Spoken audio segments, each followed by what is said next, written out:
Good morning. I am here this morning from the Tenants Union of Queensland, and I'm just going to go over who we are, what we do. I'm going to go over the policy that we work under and provide you with an ethical dilemma and show you how that works. Okay, basically, first of all, Tenants Union of Queensland, who are we? In Queensland, 34% of households live in rental homes. Tenants Queensland is a specialist community legal service that provides tenancy law and advice. We assist and represent renting households. Our vision is to ensure renting in Queensland is a secure and respected housing tenure, and renters' rights are respected. We have a free statewide advice service for Queensland residents, tenants including caravan, park and boarding house residents. And I have given you our number of fact sheets that we provide on our website.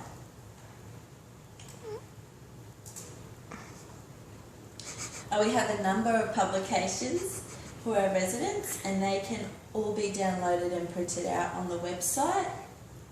We have Tenancy Facts, a series of 10 fact sheets that cover key topics including starting a tenancy, rents, bonds, repairs, entry and privacy. You want to leave, your lease ends, tenancy, resolving disputes, tenancy databases and renting in Queensland. Our fact sheets cover both general tenancies and rooming accommodation tenancies and provide detailed information about common tenancy issues. We also have social housing fact sheets, info for tenants affected by floods and cyclones, and resolving tenancy disputes videos, which you can also download on the website. We also provide the Rabui and Nesky Rent a Home in Queensland. This resource was developed to assist students learning English in TAFE or community classes. It aims to assist tenants from non-English speaking backgrounds to understand renting rules in Queensland. These resources include a student reader, a student workbook and a teacher resource. A CD is available with PDFs of the resources as well as additional learning materials. Improved rights may help to reduce homelessness. We provide a report, Better Lease on Life, and it takes into account a number of key recommendations to governments around the areas of unreasonable evictions, opportunities for tenants to rectify rent arrears, and providing tenancy law protections which will enable more balanced processes in the rental markets. Okay, our privacy and disclaimer. The Tenants Union only collects information that is necessary to provide services to clients. We treat all information we collect as confidential.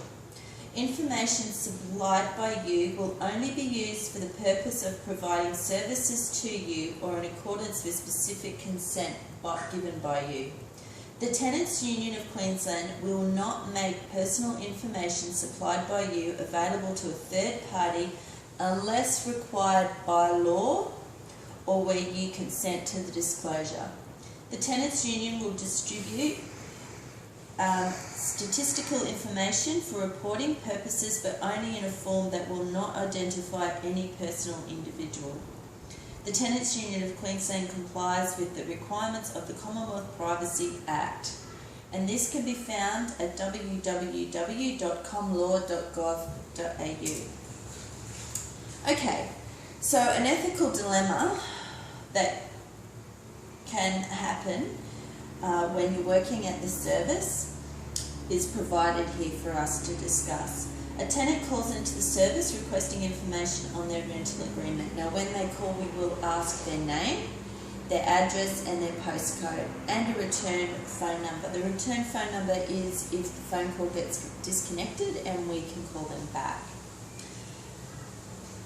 During the course of the conversation, you identify a child crying and pleading in the background. You ask the caller if they would like you to hold while they attend to the child, to which the caller responds with a rather threatening response in relation to the child. The conversation continues and the child becomes louder, and the caller is becoming more agitated and aggressive in their responses to the child. The caller then appears to abruptly leave your conversation, and you hear what sounds to be a number of loud thumps, screams from the child, and then silence. Number 1, you ask the caller is everything okay or if they require assistance. Number 2, you report the conversation to your supervising manager immediately with the conversation's transcripts or recorded information. You are not under mandatory reporting, however, to do you are not under mandatory reporting, but you do have a duty of care to provide the details to your supervisor. Under the Privacy Act of the Australian Government, as per our policy and disclaimer, we operate under the legislation of the Commonwealth Privacy Act, and we are not to provide any confidential information via client unless stated by law. This ethical dilemma is not under mandatory reporting in Queensland. Every state in Australia does have different mandatory reporting laws, so this is specific to Queensland. Please see mandatory reporting of child abuse and neglect under the Australian Government Institute for Families website for detailed information. In Queensland, mandatory reporting applies to doctors, registered nurses, school staff, authorised officers or an employee of the Department of Child Safety.